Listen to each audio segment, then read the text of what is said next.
Présentation du SNVBO, donc ça représente tout le bassin versant sur 285 000 hectares, représentés par 11 communautés de communes. L'objectif est la reconquête de la qualité de l'eau.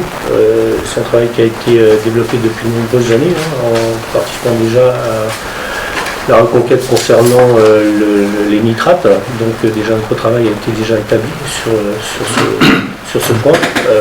Les agriculteurs y ont participé largement. Les différents défis ont été relevés pour ces points-là, en grosse majorité. Donc on s'attaque aujourd'hui à de nouveaux défis concernant les produits phytosanitaires et je suis convaincu que la profession fera le nécessaire pour relever ces défis. Et on a des entreprises partenaires qui participent aussi à pouvoir nous accompagner et accompagner les groupes de travail d'agriculteurs à trouver des solutions. Et je pense qu'on est en bonne voie pour les trouver, toutes ces solutions.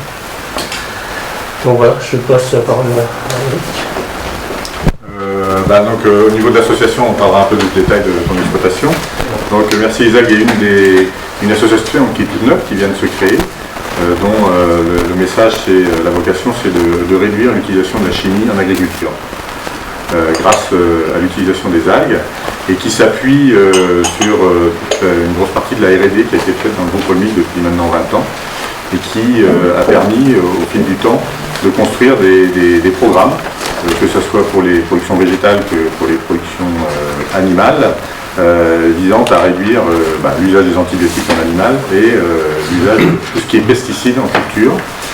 Et donc c'est dans ce cadre-là qu'on a développé toute la démarche, en Bretagne bien sûr, mais aussi dans d'autres régions en France, de travailler dans une démarche de filière.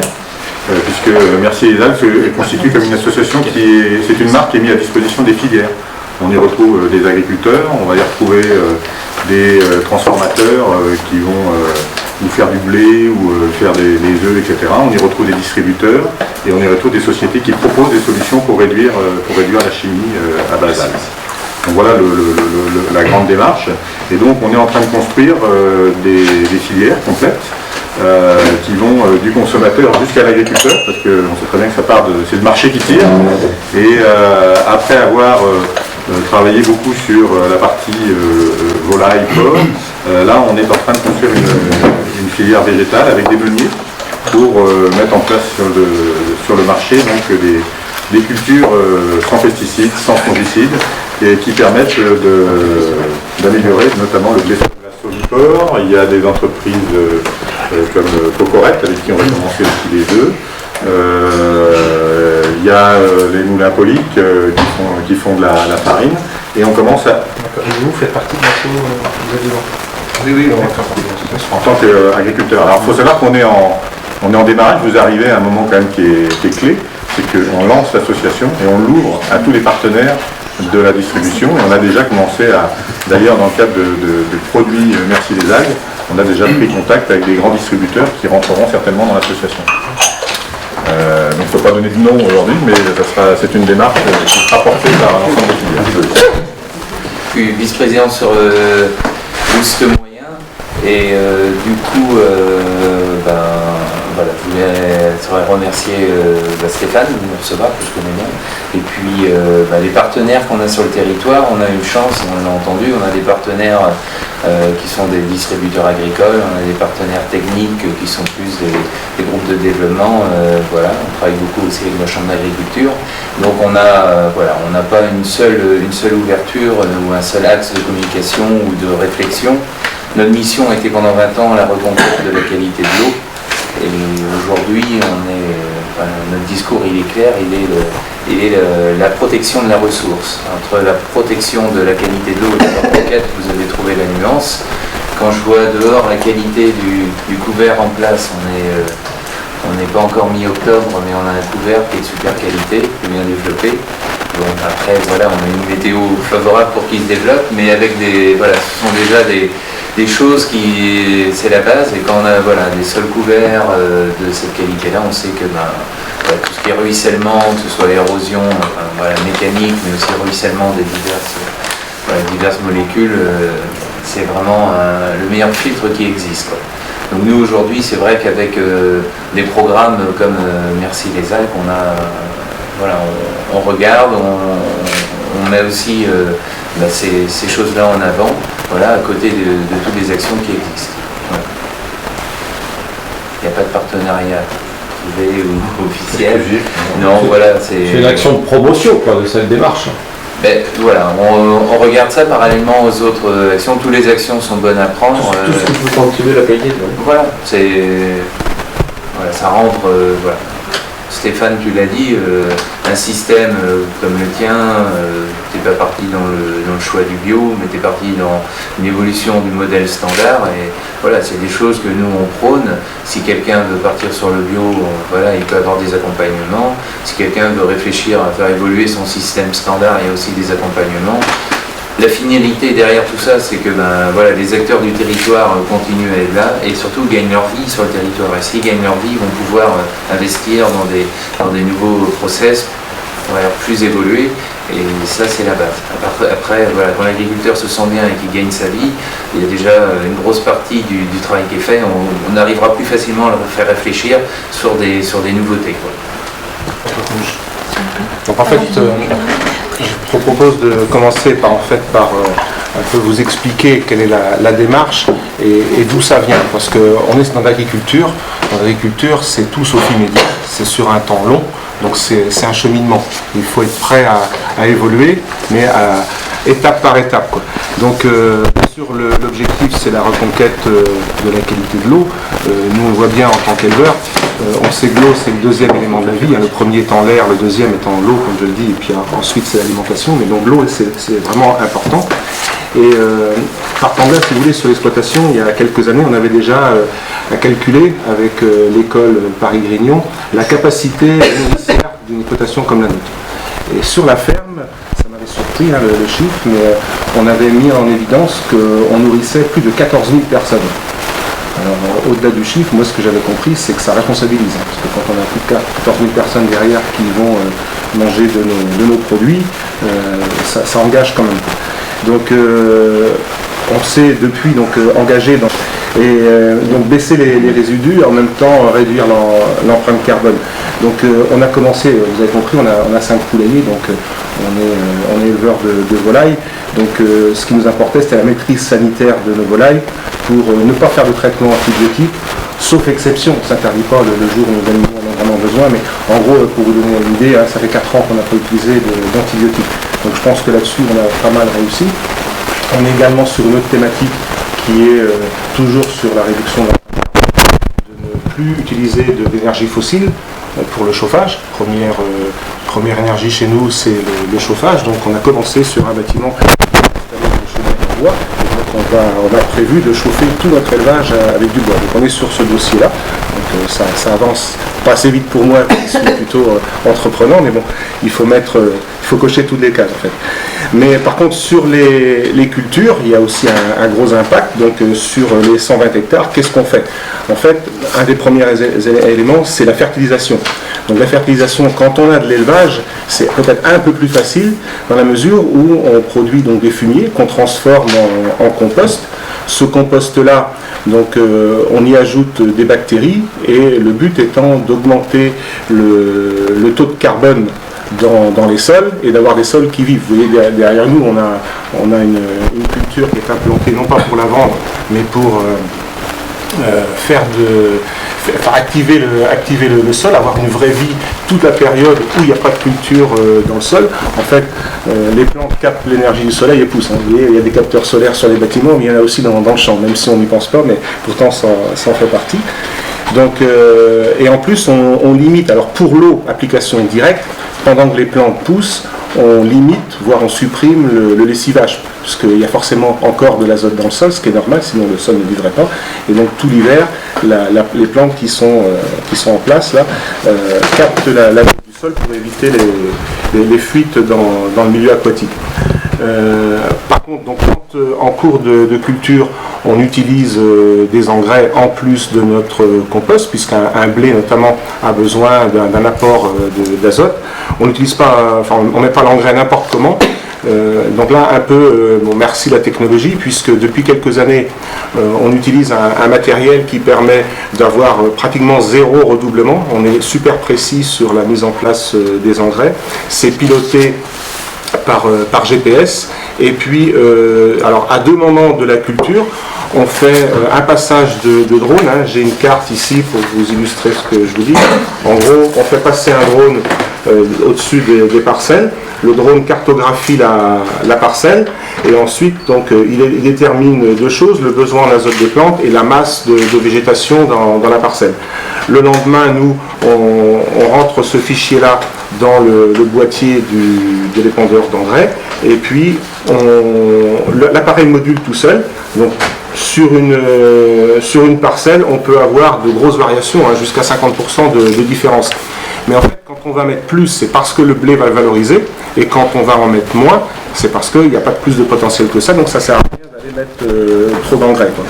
Et on fait également, pour vérifier ce qu'on fait, un pincement des feuilles, c'est la méthode qu'on appelle N-Sensor, hein, donc N-Tester, pardon, avec Michael donc de GN Solutions. On va chercher, alors c'est un peu de travail, hein, il faut aller dans toutes les parcelles, prendre des feuilles dans le blé, les envoyer et les pincer une par une pour estimer les besoins d'azote de la plante. Donc c'est pas fait au nez, hein, c'est fait vraiment de manière scientifique. Alors cette année on a rajouté quelque chose, on a fait un classement des parcelles à risque avec le grand bassin de Loust.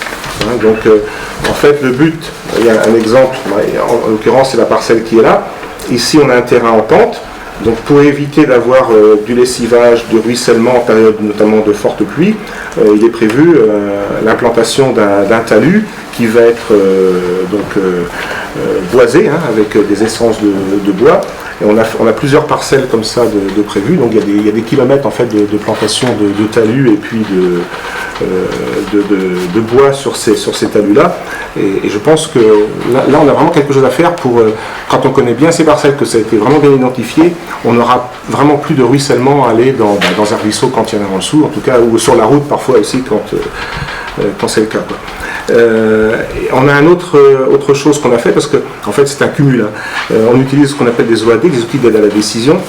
Donc là je ne peux pas vous la montrer parce qu'elle n'est pas ici, mais on a 2 stations météo qu'on a mises sur l'exploitation. Donc en gros, là je vous ai fait une impression de ce que ça fait.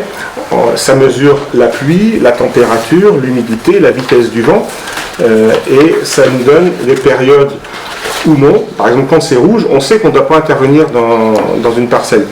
Et donc en fait, au-delà du réglementaire, quand on doit intervenir dans un champ, on regarde s'il n'y a pas eu trop de pluie et si on ne va pas aller abîmer le sol parce qu'il était trop humide, si on peut y aller parce que la vitesse du vent est correcte. En fait, on se sert d'outils qui vont mesurer les choses à notre place, mais de manière beaucoup plus précise. Je crois qu'il y en a 18 qui ont été installés dans tout le secteur, donc c'est vraiment quelque chose de super intéressant. Après, il y a d'autres applications, on va savoir quand est-ce que le maïs va pouvoir émure, enfin avec le degré d'ensoleillement et tout ça. Donc vraiment des choses intéressantes. Et puis cette année, la grosse nouveauté chez nous, ça a été la démarche Merci les algues, hein, où au-delà de tout ce qu'on faisait jusqu'à présent, contre les maladies cryptogamiques et les insectes, on utilisait donc, des fongicides et un insecticide. Cette année, on nous a proposé de faire des essais sur du blé, donc c'est ce qu'on a fait. On a réussi donc, à supprimer totalement les fongicides et l'insecticide sur le blé. Alors ça ne se fait pas comme ça en claquant du doigt. En fait, je vous ai parlé du sol avant, donc il faut quand même avoir un sol en bon état, donc vraiment s'y intéresser. Il y a un choix variétal qui est très important parce qu'il faut éviter de de semer des variétés très sensibles aux maladies. Il vaut mieux sélectionner des variétés plutôt moins sensibles. Attention à la densité de semis, plus un blé va être semé dense, plus il sera sensible. Donc il faut plutôt baisser les densités de semis.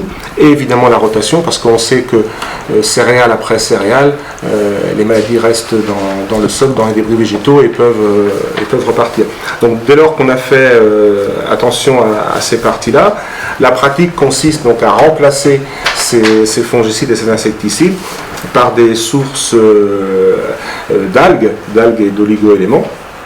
Alors c'est ce qu'on a fait, on a fait 4 passages en fait sur notre blé. On a fait un protocole qu'on nous a proposé avec GN Solutions. Et donc quel était le résultat? Alors je vais vous parler des résultats sur la ferme, mais on pourra parler des résultats notamment avec Eric plus techniques après. Alors premier point, forcément on a une baisse de rendement.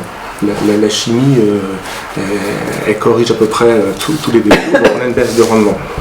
On a quelle hauteur, pardon? On est entre 5 et 10% en moyenne en rendement. Et peut-être que ça va pouvoir se travailler justement avec ce que je vous ai dit précédemment. Donc le blé était de qualité tout à fait convenable pour le meunier et donc pour les boulangeries par la suite. Et en fait, on a une valorisation du produit. En fait, on va être payé un peu plus cher, hein, les 10-15%. Entre 10 à 15%, on est en train de construire toute cette filière. Voilà. Donc c'est ça qui est prévu. Donc en fait, la conclusion, c'est que le blé est quand même plus durable, puisqu'on sait très bien, vous connaissez l'actualité aussi bien que moi, que globalement la chimie va être amenée à la diminuer. Donc ce sera forcément un blé plus durable et on pourra en tout cas l'afficher par rapport aux produits qu'on pourra importer. Les produits de l'extérieur n'auront pas ces qualités-là. Donc ce sera une forme de protectionnisme, pourquoi pas. C'est un blé de qualité, donc ça je l'ai déjà dit. Il est tracé. Alors vous voyez, j'ai une feuille ici. Toutes nos cultures sont faites comme ça. En fait, pour chaque culture, en fait, on note tout ce qu'on fait. À chaque fois, que ce soit moi ou un tout est enregistré, chaque opération est enregistrée et évidemment il y a l'opération et le produit qui est mis. Donc à tout moment, si le client demande qu'est-ce qui a été fait sur le blé, quels sont les produits qui ont été utilisés, nos problèmes, ça on sait faire. Ce ne sera pas le cas si c'est un blé importé. Donc, et il est peu soumis aux variations de prix puisqu'il y a une valorisation qui est locale. Donc en fait, nous, ce qui nous intéresse... Il n'y a pas de répercussion des prix à un moment ou à un autre pour le consommateur. Alors ça, on en parlera un peu, c'est parce qu'on est en train de construire les filières, c'est pour ça qu'on travaille avec des meuniers. Merci les algues est destiné à dialoguer avec le consommateur, à lui apporter une réponse sur les bonnes pratiques qu'on a mis en amont dans nos cultures. Et donc là, on est en train de bâtir avec le meunier. C'est pour ça que vous avez vu un petit sac de farine là. Donc on va monter la filière. Et on a fait des enquêtes chez les boulangers pour commencer à voir comment on va pouvoir positionner la démarche. Et on a calé qu'il faudrait entre 10 et 15% de plus de prix. Hein, et sans doute un prix stable. C'est-à-dire qu'on va sans doute partir sur des prix sur 3 ans, des prix fixes sur 3 ans, de façon à stabiliser contractualiser les volumes. Voilà, de façon à ce que ça soit cadré. Et derrière, donc, cette démarche-là doit intégrer effectivement le surcoût qu'il peut y avoir à l'hectare, qui est autour de 30 €, et les écarts de rendement qu'on va essayer de minimiser, parce que on a parlé des variétés, il faut... C'est pas énorme parce qu'on ne fait pas rien non plus. On pourrait se dire, on laisse faire, la nature n'est pas sympathique en fait. Hein. Si on laisse faire, on peut ne rien récolter. Donc quand on récolte rien, zéro revenu. Donc de temps en temps, il faut intervenir, mais quand on peut intervenir avec des produits naturels, c'est quand même pas plus mal. Donc petit à petit, les choses se mettent en place. Et au final, ce qui m'intéresse moi, ce qui va intéresser mes collègues, c'est le revenu à l'hectare. C'est pas uniquement le prix des produits qui peuvent être utilisés, le nombre de quintaux qu'on va faire. Ça, c'est un peu un discours du passé. Ce qui compte, c'est ce qui va rester comme revenu à l'hectare. Et puis, je vous dis, c'est durable, quoi. C'est la solution de demain, quoi. Il faut savoir que pour pouvoir réduire, d'ailleurs ça vaut pour tout, hein, pour réduire la chimie, il va falloir travailler aussi les aspects variétals. Parce que beaucoup de variétés ont été sélectionnées pour le rendement dans un cadre très protégé avec des produits phyto. À partir du moment où on dit voilà, on va mettre moins de phyto, eh bien on va déprotéger un peu. Et donc derrière, il y a des variétés qui ne vont pas tenir. Donc ça veut dire faire un programme sans produits chimiques ne peut pas se faire sur tout type de variété. Donc on est obligé de travailler aussi. Et là, je pense que la sélection, comme il y a ce mouvement qui est parti pour réduire la chimie, la sélection va devoir intégrer des variétés plus résistantes. C'est-à-dire ne pas privilégier que le rendement en disant avec le phyto on va gérer les maladies. Il va falloir remettre les critères de la résistance aux maladies dans les variétés, de façon à ce qu'on puisse derrière faire des programmes allégés, voire suppression complète d'un fongicide ou d'un insecticide. On est dans une logique différente. Avant, on tuait la maladie, là, on stimule la plante pour qu'elle se défende elle-même et qu'elle traverse ces agressions de maladie sans avoir d'impact sur le rendement trop importante et sans avoir d'aléas sur la qualité du grain à la sortie. Est-ce que dans le cadre de cette problématique particulière, Olmix, Merci les algues, travaillez avec l'INRA par exemple? Olmix aujourd'hui travaille avec toute la partie algues, recherche des algues a été faite avec le CNRS et puis l'INRA. Il y a des essais très importants qui sont faits un peu dans toute la France. Là on est sur la zone ouest, en plus qui est une zone un peu humide, donc en termes de maladies on n'est pas dans la zone la plus facile. Bon, on a aussi des blés, merci les algues qui vont se faire là dans le sud-ouest de la France. Il y en a qui vont se faire dans le centre de la France, on a des essais qui vont aller dans le nord. Donc chaque région a un peu ses contraintes pédoclimatiques qui vont amener des variétés et des programmes un peu différents. Il y a plus de septoriose ici, il y en a moins dans le sud-ouest. Bon voilà, on va adapter à chaque fois. Et c'est vrai qu'on est dans une approche, c'est pour ça qu'on dit qu'on est dans une approche, là aujourd'hui on expérimente ces nouvelles filières, on est dans une approche différente de la culture. On n'appréhende pas les maladies de la même façon, puisque donc on vient plutôt agir sur les plantes. Alors on complète bien sûr le programme avec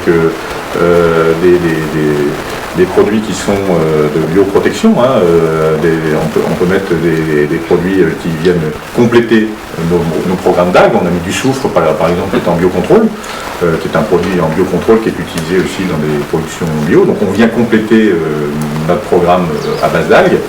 Et tout ça, c'est pour avoir cette efficacité. Donc, avec la sélection des rendements, avec le travail de la connaissance du sol et d'un sol qui est beaucoup plus enrichissant pour la plante, on pense qu'on peut arriver à avoir une maîtrise du rendement qui sera quand même assez intéressante pour que derrière, on puisse avoir une valorisation qui permette de donner une marge améliorée pour l'agriculteur.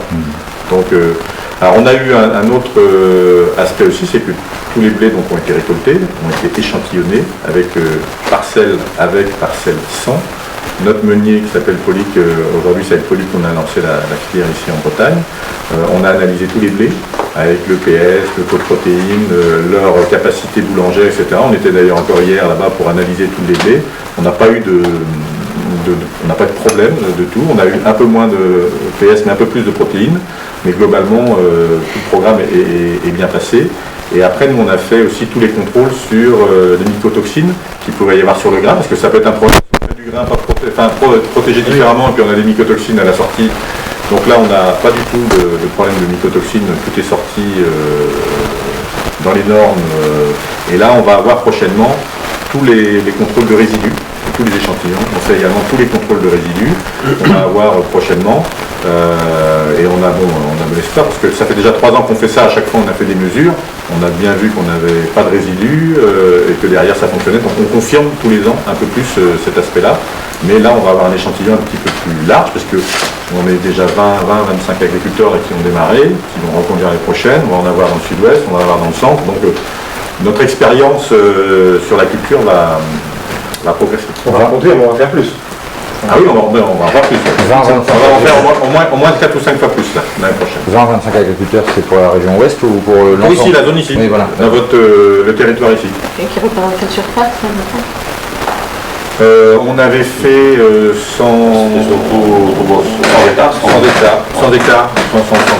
Sur l'ensemble, Une centaine d'hectares, ici, là, dans la zone. D'accord. Vous avez vu peut-être les panneaux qui créent 2 hectares, 2 hectares. Ouais. On demande aux gens de faire 2 hectares et demi, 3 hectares. Il y en a un qui a fait 7 hectares. Bon voilà, donc c'est entre 2 hectares et demi et 7 hectares les parcelles qui ont été mises par agriculteurs. Que sur la culture de blé. Que sur la blé. Pour le moment, ou c'est amené à peut-être être étendu à d'autres types de... Dans la démarche, l'association Merci les algues, ce que je vous ai dit, la baseline, c'est de réduire l'utilisation de la chimie en agriculture. Donc il y a des filières où on peut arriver à supprimer les pesticides et ça va nous permettre d'aller vers le consommateur et d'avoir un message extrêmement clair sur ce qu'on a mis. Il y aura d'autres cultures où la suppression sera compliquée, donc on va travailler à la réduction. Si on peut arriver, en mettant des algues, à réduire de 50%, voire plus. Donc on aura certainement, suivant les cultures, on aura des cultures où on aura pu aller jusqu'au bout, ce qu'on est en train de travailler avec le blé, avec un meunier. Et puis il y a des productions, on est dans l'arboriculture, on va être dans les légumes, etc., où on va travailler le même processus, et on travaillera ou la réduction ou la suppression, suivant les expérimentations qu'on fait. Donc on travaille vraiment avec GN Solutions, c'est un programme qui est proposé et on l'améliore tous les ans. L'année prochaine, il va être un petit peu différent. On a resélectionné, on a constaté cette année qu'il y a des variétés qu'il ne faudra pas faire. Donc on va pas les préconiser l'année prochaine. On a vu que les précédents, si c'était des précédents avec du maïs ou d'autres cultures, il y avait besoin de faire un travail du sol différent. Quand on a un précédent, on veut faire une culture sans phyto derrière. Donc voilà, tout ça c'est en train de se construire au fur et à mesure qu'on met des hectares, qu'on travaille avec les agriculteurs. On a fait une réunion, on s'est tous retrouvés, on a présenté les résultats techniques. Et puis il y a des agriculteurs qui nous ont dit, moi j'ai fait comme si, ça a mieux marché que toi, moi j'avais mis 2 litres, toi t'as mis 3 litres. On va mutualiser nos expériences, Voilà, c'est ça qui est intéressant. Les agriculteurs veulent faire d'ailleurs des réunions de bout de champ pendant la culture pour justement échanger leur expérience sur le sujet. Donc tout ça se construit jusqu'à un produit final. Notre objectif avec l'association, c'est qu'on communique sur ce qu'on fait de bien. On a trop souvent tendance à faire des choses bien. On demande à nos agriculteurs de faire des efforts. Souvent, ils sont concurrencés un peu partout dans le monde et on ne met pas assez la différence de la qualité de leur travail. Donc la démarche aussi de l'association, c'est de pouvoir aller jusqu'au produit et de dire ce qui a été fait de bien dans les pratiques par l'agriculteur. Parce qu'aujourd'hui, on a besoin, d'ailleurs, si on prend le blé, avec tout ce qui nous arrive de Russie, d'Ukraine, il y a du blé mondial aujourd'hui qui arrive de partout, qui peut avoir des prix complètement... ça peut être très variable, vous avez vu, notamment les pays de l'Est, ils arrivent avec des productions gigantesques sur les marchés d'export, etc. Donc c'est important que nous, dans nos pratiques, on les valorise avec un différentiel, qu'on puisse communiquer avec le consommateur, parce qu'il faudra qu'on sache se démarquer de ce prix du marché mondial. C'est ça, c'est que notre production locale puisse offrir autre chose. On peut relocaliser, c'est un peu plus mal. Voilà. Donc on va travailler un peu sur toutes les cultures. Donc déjà, Mercier-Hesal travaille aussi sur la réduction de l'antibiotique avec la Trinitaise ici, qui est un atelier de découpe de dinde, où on a 40% des dindes qui sont découpées, qui sont issues d'un programme Mercier-Hesal sans antibiotiques. On travaille sur la volaille, sur le porc. Donc en fait, on est en train de monter toute une expertise qui va dans cette orientation, mais qui va se construire systématiquement.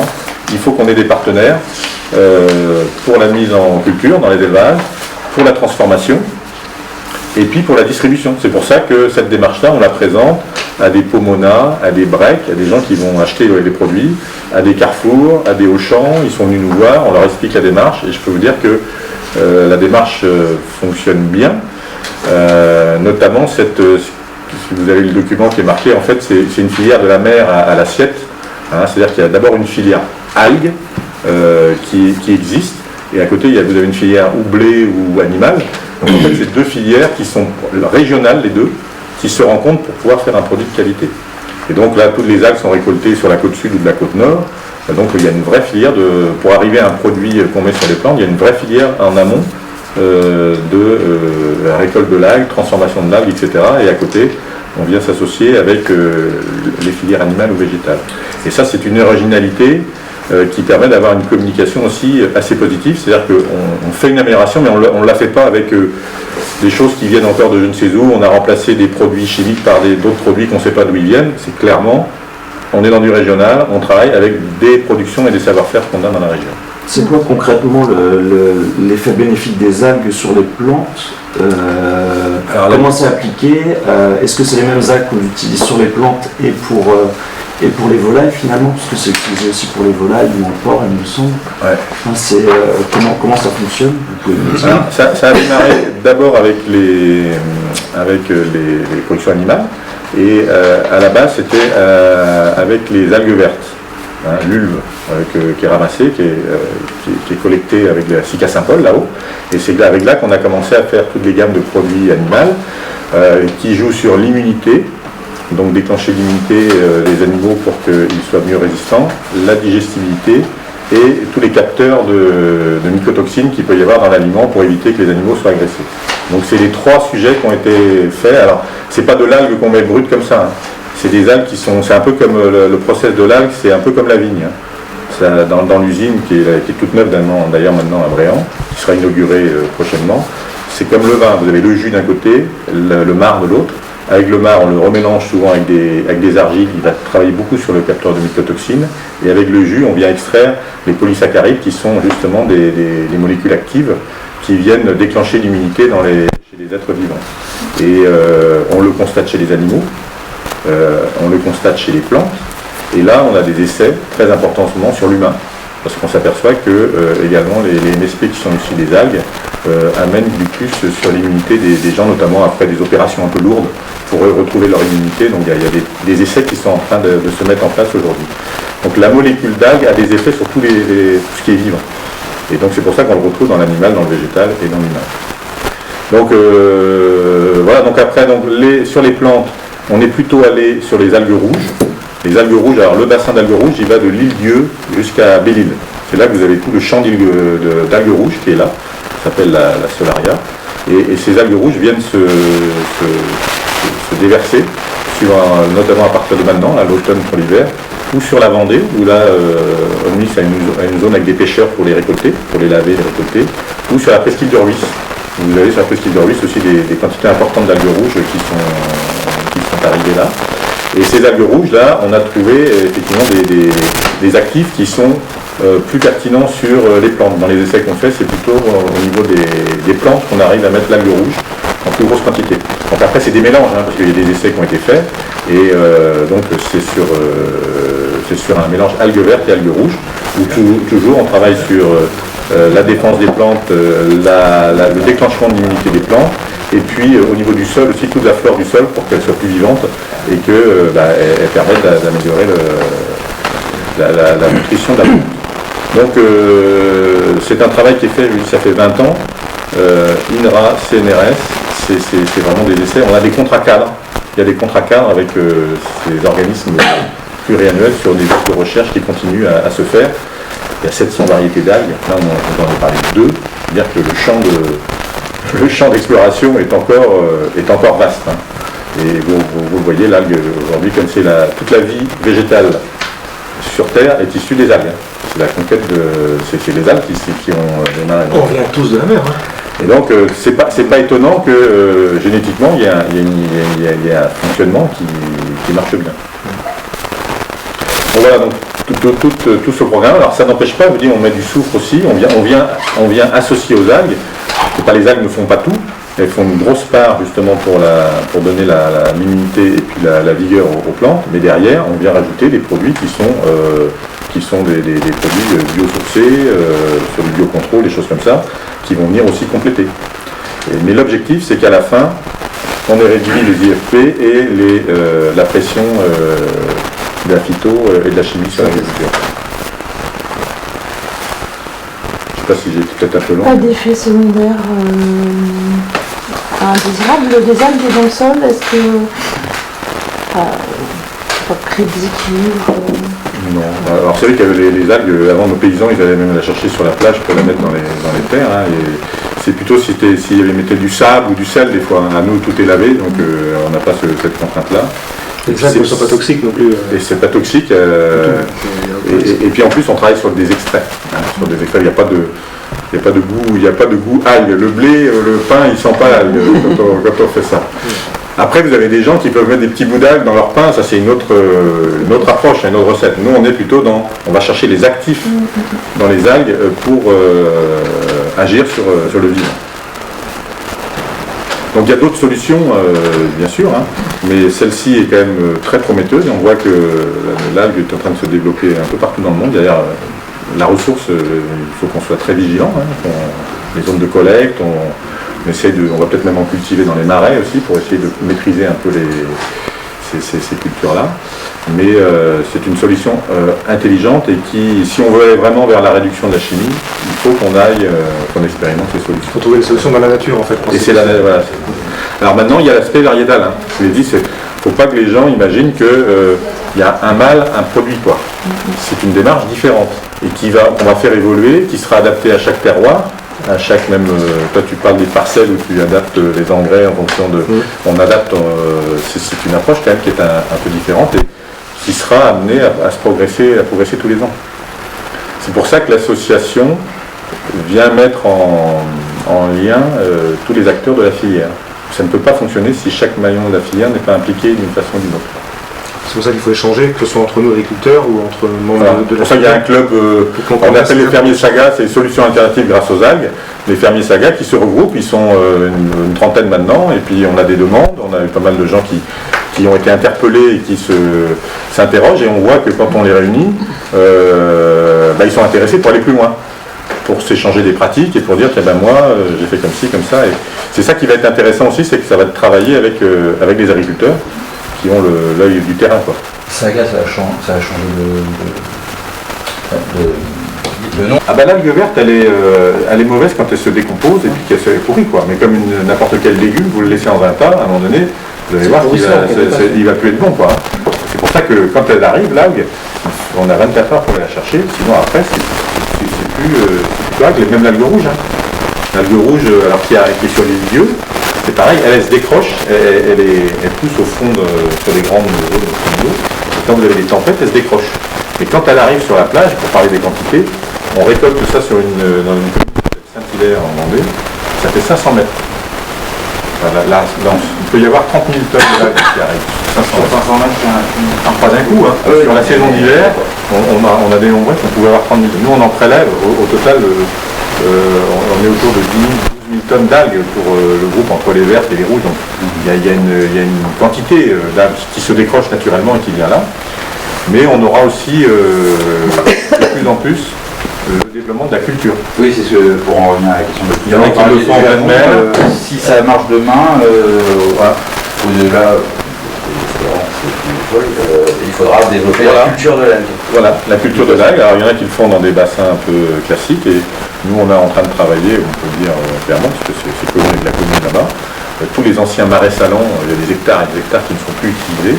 Et on pourrait très bien, avant c'est du sel, on pourrait très bien développer de la culture d'algues dans toutes ces zones-là, qui seraient protégées. Si jamais on peut fermer, si jamais il y a un problème même de mobocadie, c'est quoi, hein, vous voyez, quand on est dans les marais...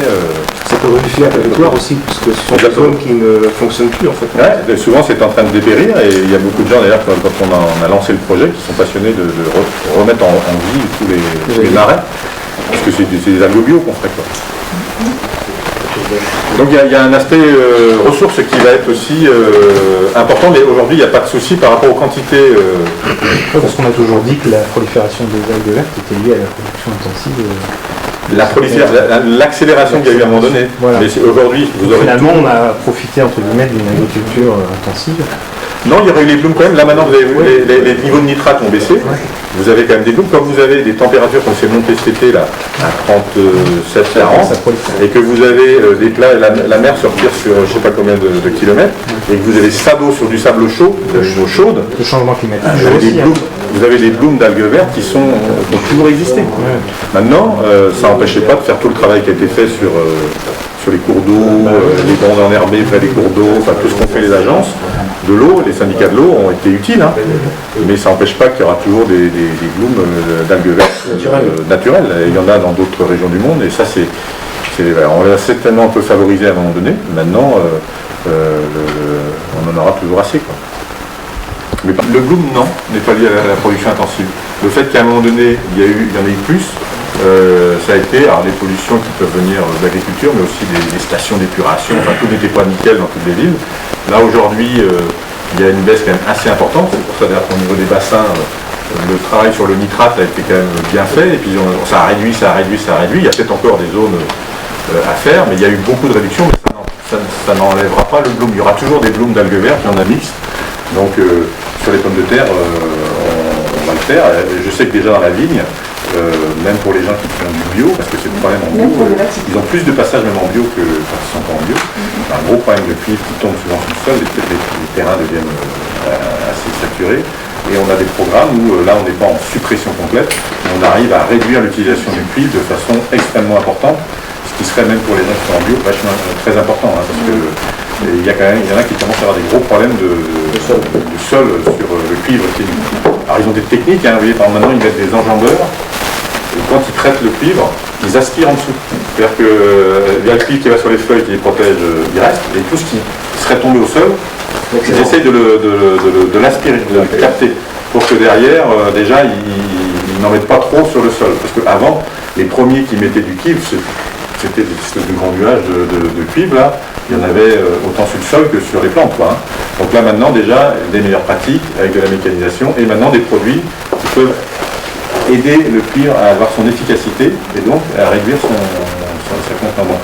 Il y aura tous ces sujets-là qu'on va aborder dans l'association, notamment sur la vigne et l'arboriculture, on a pas mal de programmes pour réduire. Question générale sur les algues que le consommateur ne connaît pas forcément. En fait, on se rendait compte au fur et à mesure des différentes présentations qu'on a pu faire que en fait, les gens ne connaissent pas ce que sont réellement les algues et ce qu'on peut en faire. Donc avec Merci les algues, ça interroge le consommateur et on peut mettre en avant toute la filière en fait, de la mer à l'assiette.